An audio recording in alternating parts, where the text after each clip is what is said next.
que poderia ter feito mais gols, né, ter feito o jogo ser menos sofrido um pouco para nós, né, porque ofensivamente a equipe deles criou pouco, né, foram algumas transições, mas nada assim muito perigoso, então acho que a nossa equipe no geral fez um grande jogo e se preparou muito para isso. Com esse resultado aqui no Allianz Parque, o Palmeiras está classificado para a grande decisão do Campeonato Paulista pelo 4º ano consecutivo. A final do Paulistão de 2023 vai ser a 11ª do Abel Ferreira pelo Verdão, ou seja, agora o treinador português é o técnico com mais finais pelo Palmeiras na história do clube. Há pessoas que dizem que eu já não tenho que provar nada a ninguém. E eu penso exatamente o contrário. Eu penso que tenho que provar todos os dias que o que eu faço não é suficiente. Eu nunca estou satisfeito com aquilo que eu falo no lado profissional. Eu nunca estou satisfeito naquilo. Acho sempre que há espaço para melhorias. Bom, tá aí o Abel Ferreira mais uma vez classificado, buscando mais um título, superando o Filipão em decisões. Já são 9 decisões na carreira, na curta carreira do Abel dentro do Palmeiras, realmente na história. E antes de entrarmos, a gente está com um lance aqui na ponta da agulha, a gente vai detalhar, esmiuçar para você que está em casa curioso para saber a opinião dos nossos convidados e do nosso time sobre foi falta, não foi falta, o gol foi legal, não foi legal. Eu quero saber um pouquinho do jogo. Começo com o Fábio Costa e vocês fiquem à vontade para entrar na discussão. Fábio, esperava-se mais desse Palmeiras? O Ituano teve mérito em amarrar o Palmeiras, enfim, como é que você avaliou o jogo de hoje, que foi 1-0, valeu como classificação, mas não foi um jogo de arrancar suspiros, né, Fábio? Rafa, assim, se a gente for analisar o campeonato num contexto geral, é muito estranho a fórmula de campeonato, né? Os melhores times não estão nas finais do campeonato. Por regras de campeonato, não sei se ficaram com inveja do campeonato carioca e aí resolveram copiar algumas coisas, mas é muito estranho que times que tenham tido um desempenho muito melhor na primeira fase não tenham a oportunidade de estar aí. Então eu acho que as pessoas que fazem a gestão do futebol, as pessoas que entendem e veem que o futebol se tornou, como sempre foi um business, mas hoje muito mais potencializado com as redes sociais, com todos esses adendos que a gente acaba tendo da tecnologia, eu acho que a gente deveria tornar o futebol mais atrativo. Eu acho que a gente peca muito, hoje a gente tem alguns atrativos que a gente não tinha há outros tempos. Hoje você tem, na grande maioria das casas, acesso à NBA, a outros esportes. Então, assim, o futebol ele divide espaço e divide atenção com muito mais eventos do que pura e simplesmente futebol. Haja visto os shows que estão tendo em São Paulo nos últimos dias. Então, se as pessoas que fazem a gestão do futebol, se as pessoas que preparam os campeonatos não se atentarem que o futebol está perdendo atrativo por uma série de fatos, inclusive essa questão do VAR, que eu acho que é uma questão que eu gostaria até de pontuar, não é nem a questão se foi pênalti, se não foi pênalti. Eu acho que a questão aí, por que o VAR não pediu para que o juiz olhasse?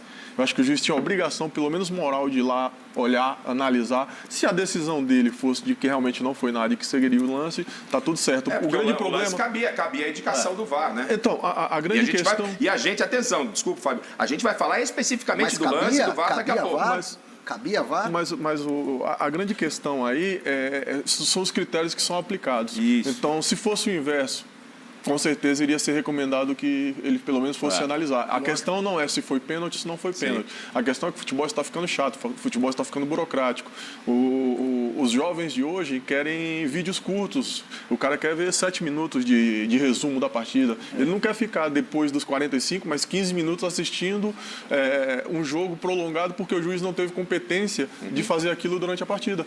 Então, por que dar 15 minutos? Isso é uma muleta para que o juiz permita cera, permita uma série de comportamentos inadequados. Então, assim, por que não apertar a regulamentação, não fazer com que o juiz faça com que as regras sejam aplicadas durante os 45 minutos? Por que essa muleta dos 10 minutos a mais, dos 8 minutos a mais? Porque a todo domingo a gente está tendo que discutir lance polêmico, não é, Silvestre? A todo final de semana, e assim, acho que o maior problema me parece que é realmente falta de critério. Mas a gente vai especificamente nesse assunto do VAR, que o Fábio Costa levanta, uma questão de falta de critério, às vezes de visibilidade dos dirigentes diferentes daqueles que fazem o futebol. Mas eu gostaria também, nesse primeiro momento, só me ater sobre jogo. Você que é um abelista de carteirinha, apesar de ser São Paulino declarado, né?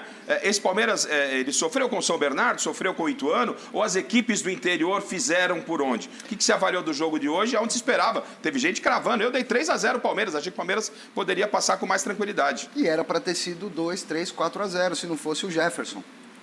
Quer dizer, o Palmeiras teve um super volume de jogo. O Palmeiras é um time programado para vencer. É um time competitivo. Ah, não diverte o público? Não sei. O Allianz Parque vive lotado com 40 mil palmeirenses alucinados ganhando tudo. Poderia jogar um super futebol? Poderia, mas aí a gente teria que voltar no tempo, né, quando tínhamos grandes jogadores, e não é o caso, na minha modesta opinião. Então o resultado foi justo, o Palmeiras passou de novo, é impressionante o aproveitamento desse time.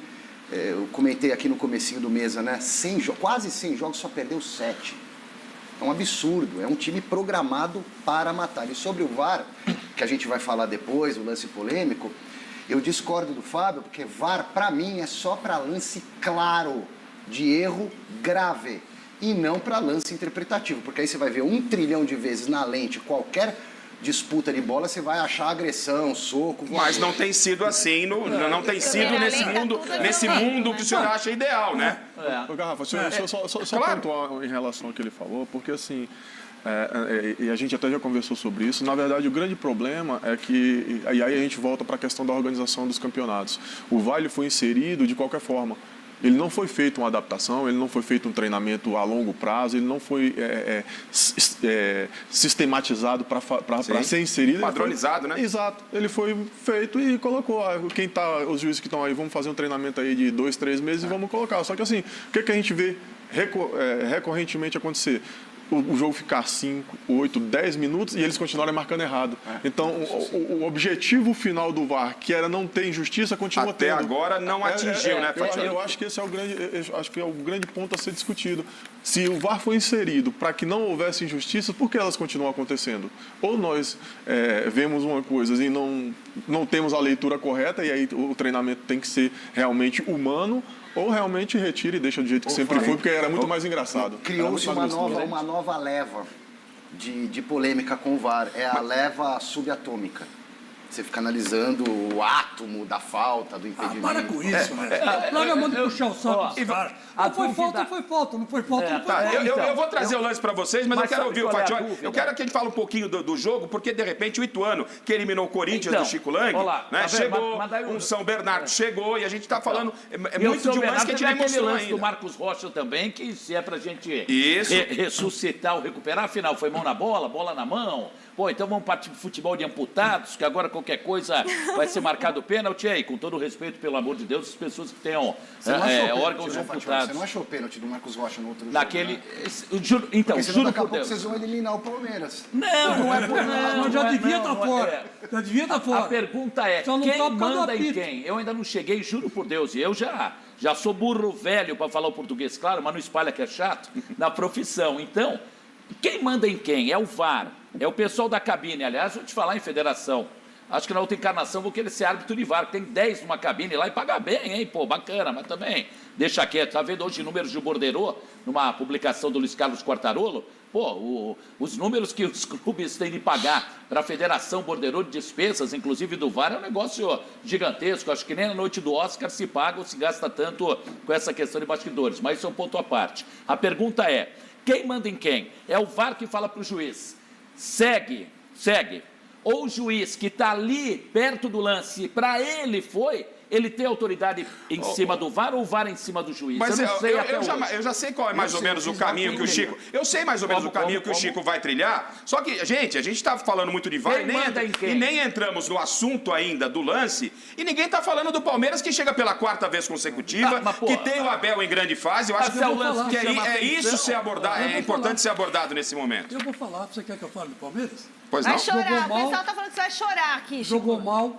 Jogou mal, pela 3ª vez jogou mal, não está bem, o meio campo do Palmeiras não se acerta, e qualquer ituano da vida que se feche e ocupe o meio campo com número de jogadores, ele consegue mover o Palmeiras. Ô Chico, o goleiro do Ituano fez uma partidaça, gente. Ué, mas ele está ali para isso. Mas você não pode tirar o mérito. Ele está ali para isso. O Jefferson fechou o gol. Mas, meu amigo, acontece Acontece, o goleiro está lá para isso, dá para defender.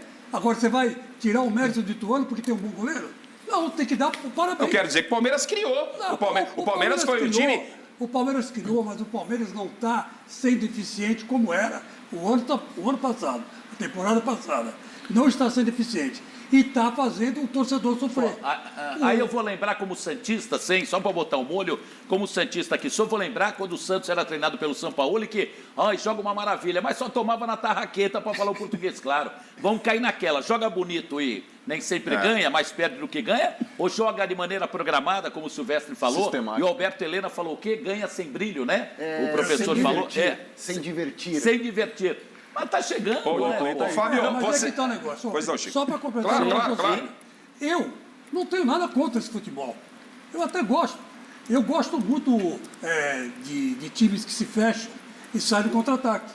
Né? Em 2005, o Corinthians foi campeão desse jeito, com o Antônio Lopes, né? Com o Tevez enfiado e o Nilmar. Né? O Tevez e o Nilmar. Então, quer dizer, era só jogar a bola nos caras, os caras faziam um gol. E eu acho que não está errado. Esse esquema não é velho.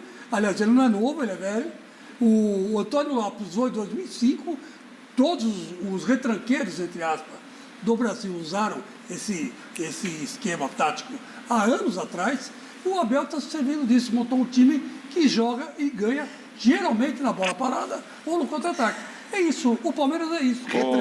Retranqueiro e contra-ataque? Retranqueiro e contra-ataque. Tem de tudo nesse time do Palmeiras, retranqueiro Chico. E contra-ataque. Quando precisa fazer contra-ataque, contra-ataca. Quando precisa se impor e jogar lá na frente, joga lá na frente. Tem jogada ensaiada de falta pra caramba, de tudo quanto é jeito. Mas agora não é mais. Ele não é retranqueiro. O Palmeiras está sofrendo. Ele não é retranqueiro, fez um gol. Ele foi no começo. Fez um gol na Bacia das Almas. Ele foi no começo.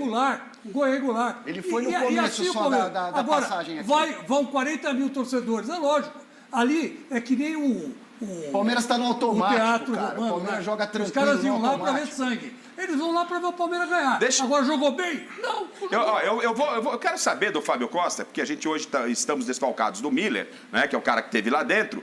E em cima disso que está sendo discutido na mesa, Fábio, você, obviamente, como ex-jogador, ex-atleta, de que forma você vê, por exemplo, o Palmeiras? Hoje o Palmeiras é o melhor time do país? É um time ajustado? Esse time poderia jogar mais? Por quê?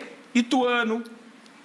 o próprio São Bernardo, são equipes do interior, equipes modestas, que fazem um bom trabalho, mas complicam para os chamados grandes, mesmo para o badalado Palmeiras. Qual é a sua avaliação do Palmeiras? Ele é o melhor time do país hoje, na sua opinião? Poderia jogar mais? O que você pensa, Fábio? Olha, eu acho que os resultados falam por si, né? Nenhuma equipe com a consistência que o Palmeiras tem apresentado durante essas temporadas que o Abel está à frente, de disputar tantos títulos, de conquistar tantos títulos, não vejo nenhuma outra equipe. Lógico que tem o Flamengo, que é muito qualificado, mas com consistência do Palmeiras eu não vejo nenhuma outra equipe hoje no Brasil. Agora, eu acho que o Palmeiras está no caminho extremamente bom. Ele tem um time super sólido, o treinador conhece os jogadores, conhece todo o esquema tático que ele pode usar os jogadores, então isso facilita muito. É pragmático, em alguns momentos sim. Joga bonito, em alguns momentos também. Mas eu acho que no frigir dos ovos o Palmeiras tem sido o time, talvez não o melhor, mas com certeza o time mais consistente que eu vi jogar nos últimos anos. Não só pela estrutura de jogo, mas principalmente pela estrutura que ele montou de clube. E aí entra naquele assunto que a gente tinha falado. Às vezes a gente discute muito o ganhou e o perdeu, mas o que é que leva o time a ganhar ou a perder? Então o Palmeiras se estruturou, o Palmeiras tem uma base forte, o Palmeiras tem investido na base para ter peças de reposição, perdeu um jogador extremamente importante que era o Scarpa. Então até você achar um outro jogador que tem umas características parecidas para fazer as movimentações dentro do campo que os atletas já estavam acostumados a fazer, isso demora um tempo e é mais do que natural que um time que joga muito, que se expõe muito na televisão, as outras equipes vão marcá-lo, vão bloquear algumas jogadas, mas eu acho que os atletas do Palmeiras, dentro dessas dificuldades que eles têm encontrado, mesmo disputando vários títulos, eles têm conseguido, em momentos chaves, às vezes no talento individual, às vezes no conjunto de equipe, mas principalmente na força de um clube que se estruturou através dos anos. Começou há 6, 7, 8 anos atrás a se estruturar e hoje está colhendo os frutos de gestões bem feitas e sólidas. Respeitando a opinião de cada um, eu entendo que o Palmeiras está nadando de braçada. Essa é a grande verdade. No futebol paulista, o Palmeiras nada de braçada. Daqui a pouco tem uma reportagem do Alexandre Silvestre falando sobre isso. Pode, em algum momento, não apresentar aquele futebol brilhante, mas o Palmeiras, a torcida do Palmeiras está feliz da vida. Na nossa redação, o que tem de Palmeiras, os caras estão felizes da vida. Estádio lotado, os caras estão indo lá para saber de que forma vai ser a classificação. Essa é a realidade, a gente vai discutir sobre isso. Mas já que a gente abriu o programa falando sobre VAR, abriu falando sobre polêmica de arbitragem, no lance do gol do Palmeiras, teve aí uma suposta, ou pelo menos um pedido de falta por parte do Ituano, do zagueiro Gustavo Gomes. A gente tem esse lance aí, ó. É o Gustavo Gomes, ele teria feito a carga no zagueiro do Ituano. A gente vai ter por outro ângulo, tá aí o Murilo, que acabou ficando depois com a sobra, ó. Escanteio batido. É nesse lance, ó. A gente vai aproximar para você. Ué, mas não tem a geração da federação, não tem aquela câmera da grua? Tem, agora vai começar a melhorar, Fatioli, quer ver? Ó, dá uma olhada. Tem uma câmera melhor ainda, a gente está com as imagens oficiais da federação. Ó, essa, ó, para mim, eu não sei de vocês. Eu quero a opinião de vocês, eu vou começar. Dá uma olhada, ó, olha só, ó o braço do Gustavo Gomes, ele apoiou, não apoiou. Foi falta, ó lá, mais uma vez, ó. Ó, o zagueiro ele tenta subir.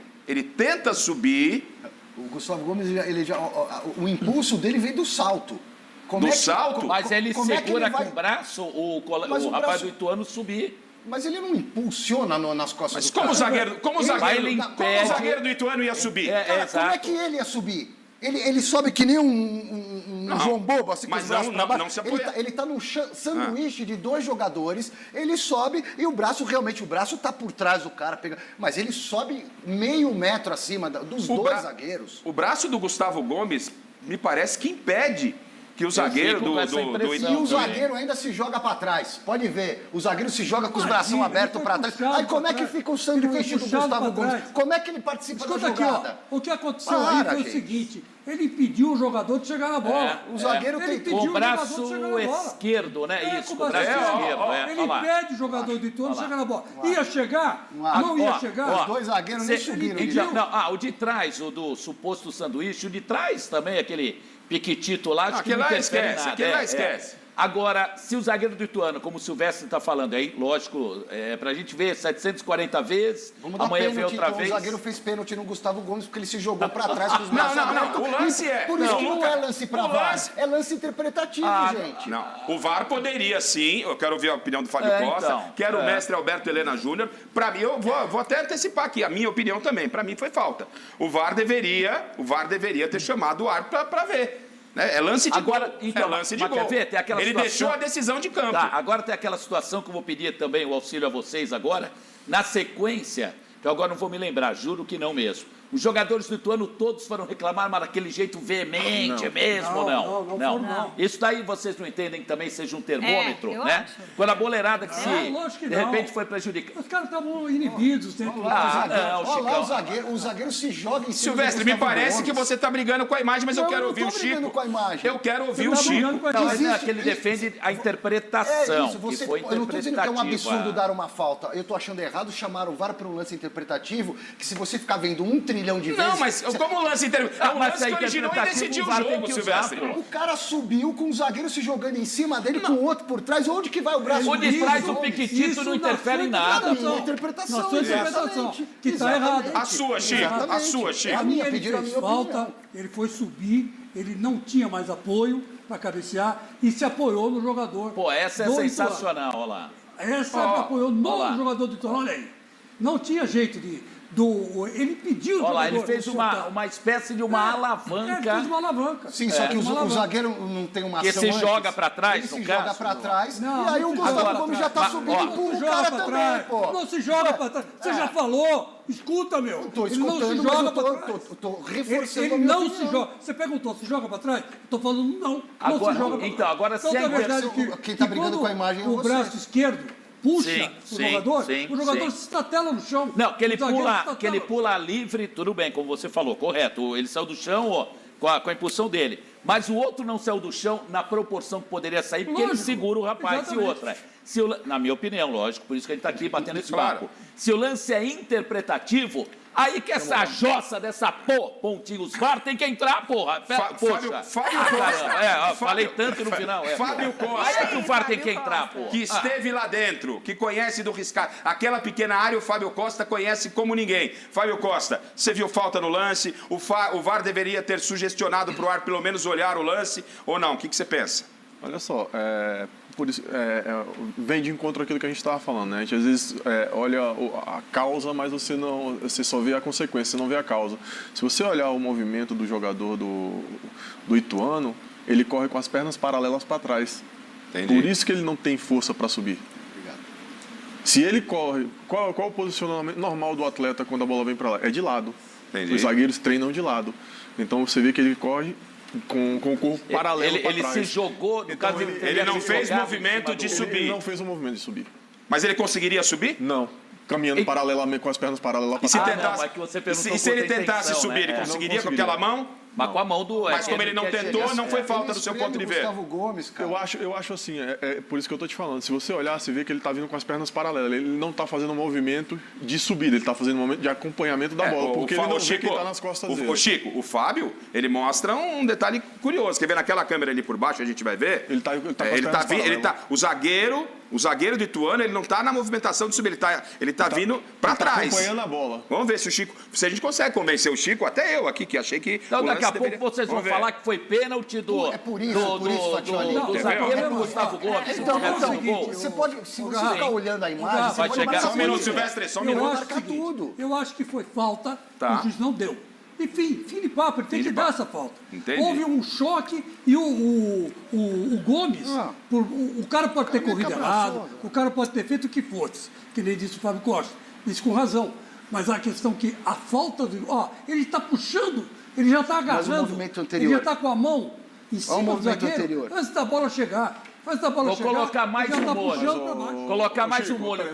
Perdão, vai. Mas, Chico, justamente corroborando até um pouco com o que você está falando, quando existe uma reação exacerbada dos atletas, isso chama a atenção não somente da comissão técnica da própria equipe, como as pessoas que estão em volta, o próprio juiz, a comissão de arbitragem. O problema é que você não vê uma reclamação assintosa de que eles tenham tido a percepção na hora de que foi falta. Não é um time de personalidade, Fábio. Você acha que se apequenou? Eu não sei se apequenou, mas é natural que uma equipe que não está acostumada a disputar títulos da importância de um campeonato paulista, como é o caso do Ituano, que está chegando a essa decisão com jogadores jovens, jogadores inexperientes, que não tiveram ainda a oportunidade, está jogando na casa do adversário, jogando contra o Palmeiras, que tem todo o histórico de investimento, de conquistas. É natural que em determinados momentos os atletas se sintam inibidos. Quem tem que preservar por isso? A arbitragem e a organização do campeonato. A grande questão, Garrafa, só para completar, e aí eu trago isso para a discussão mais à frente, aonde está a equidade do campeonato? Que falta padrão. Aonde está a garantia de que todos terão as mesmas... os mesmos direitos, as mesmas análises. É mais fácil eu ganhar São Silvestre e receber a medalha aqui na porta do prédio. Com VAR ou sem VAR sempre foi assim, né, gente? Mas a questão não é essa. A questão é que você vai põe o VAR na final. Mas e as equipes que foram prejudicadas durante a etapa classificatória, a classificação, e que ficaram pelo caminho por causa de erros de arbitragem? Onde fica a equidade do campeonato? Essa é uma preocupação e obrigação da Federação Paulista de cuidar. O VAR não tem, o VAR, de um modo geral, no futebol brasileiro, não tem cumprido o seu papel. Eu vou depois passar, cada um vai dar a sua opinião. Exatamente. Eu gostaria que o nosso chileno deixasse esse lance na tela, porque nós vamos para Mestre Caverna, todo mundo já falou um pouco, mas eu vou rodar daqui a pouco o nosso time, e você em casa tem que participar com a gente. Manda aqui para a Michele, foi pênalti, não foi pênalti, hashtag Mesa Redonda, a Michele vai ler também a sua opinião. A gente quer que vocês participem com a gente aqui, então, hashtag Mesa Redonda, né, concorrendo aos nossos prêmios e também dando a sua opinião. E então, vai passar no Twitter também. Tá passando no Twitter aí, a galera, ó. Vai passando aqui no Twitter também, e a Michele vai ler. Eu vou chamar o mestre depois não, Silvestre. Você não acha, cara, quer dizer, a minha grande preocupação é que estão querendo transformar o futebol num esporte muito delicado, muito minucioso, muito um pelinho de impedimento, uma reladinha ali é falta. Então, é perigoso essa lente de aumento do VAR em tudo quanto é lance no futebol. Mas tem sido assim, tem sido com A, com B e com C. Não vai ser diferente, é o que está acontecendo com todo mundo. Né? Não vamos discutir agora o VAR, eu quero discutir o lance. O lance, porque esse lance, ele define a situação de classificação do campeonato. E eu vou passar com a opinião de cada um dando a sua opinião, mas eu vou colocar vocês todos numa situação de árbitro, eu vou ser a cabine do VAR e vou sugestionar que vocês olhassem a imagem e vocês vão dizer se foi pênalti ou não. Mestre Alberto Helena Júnior, na sua mestre caverna, qual é a sua avaliação do lance? Olha só que bonita a caverna do mestre, aquelas pedras ao fundo. Um dia eu ainda vou ter, lá na minha sacadinha, modesta sacadinha, umas pedras desse nível. Aqui, mestre. Fazer o programa de lá. É o seguinte, foi falta do jogador do Palmeiras, do Gustavo Gomes, porque ele se apoia e impede que o outro salte. Embora seja muito pertinente a observação técnica feita pelo Fábio Costa, de que ele está caminhando para trás, o que diminuiria a capacidade dele de subir, de produzir o salto. Mas, de qualquer forma, ele estava se preparando para saltar, ele estava tentando saltar quando as duas mãos do jogador do Palmeiras impede que ele salte, ainda que ele saltasse menos do que deveria. O que eu quero dizer, era possível até o Gustavo Gomes levar vantagem naturalmente nesse lance, mas ele utilizou um recurso ilegal. Aliás, me lembra pouco esse negócio aí que estava falando Silvestre, me lembra do Cariri, aquele juiz argentino. Castrilli. Castrilli, isso aí, O Castrilli que veio aqui no Brasil. No primeiro jogo ele viu aquela Sodoma e Gomorra dentro da área, na cobrança de escanteio, todo mundo agarrando todo mundo, e ele começou a marcar os pênaltis. O pessoal não entrou no lugar certo. Quer dizer, parou de se agarrar. Né? Porque o futebol, minha gente, é uma moeda de duas faces. Uma é a competição, competitiva, é sombria, é até violenta em muitos momentos. E no outra, ela é solar, ela é criativa, é o que faz o futebol ser internacionalmente amado. Ao contrário, por exemplo, do futebol americano, que só prevalece lá e que é porrada atrás de porrada. E nós temos pior ainda, se me permite, Garrafa. Claro. O que a gente vê no Brasil não é o futebol, é o antifutebol. Os caras só fazem... Veja quantas faltas tem em jogo do futebol brasileiro e compare com o futebol inglês. Ou com o futebol espanhol, enfim, dos principais centros mundiais. Aqui se faz falta demais, sobretudo no momento em que se vai começar a criar uma jogada. Quer dizer, mata-se o futebol no berço, no momento em que ele vai nascer. Isso aí é que os caras deviam olhar com cuidado, entendeu? E aí, o cara cai no chão, ele fica 2 horas deitado ali, porque torceu o pé, mais ou menos. Quer dizer, sabe? Importante. Vamos parar com esse negócio de só interessa o resultado, o placar. Então vamos lá, junto os dois capitães no meio do campo, tira para o ímpar e acabou. Não precisa ter jogo. Bom, chegou a voz.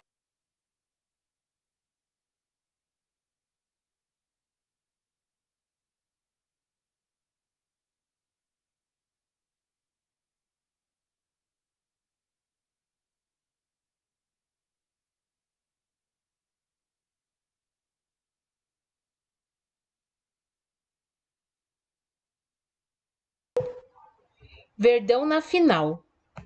Pelo 4º ano consecutivo, o Palmeiras está na final do Paulistão.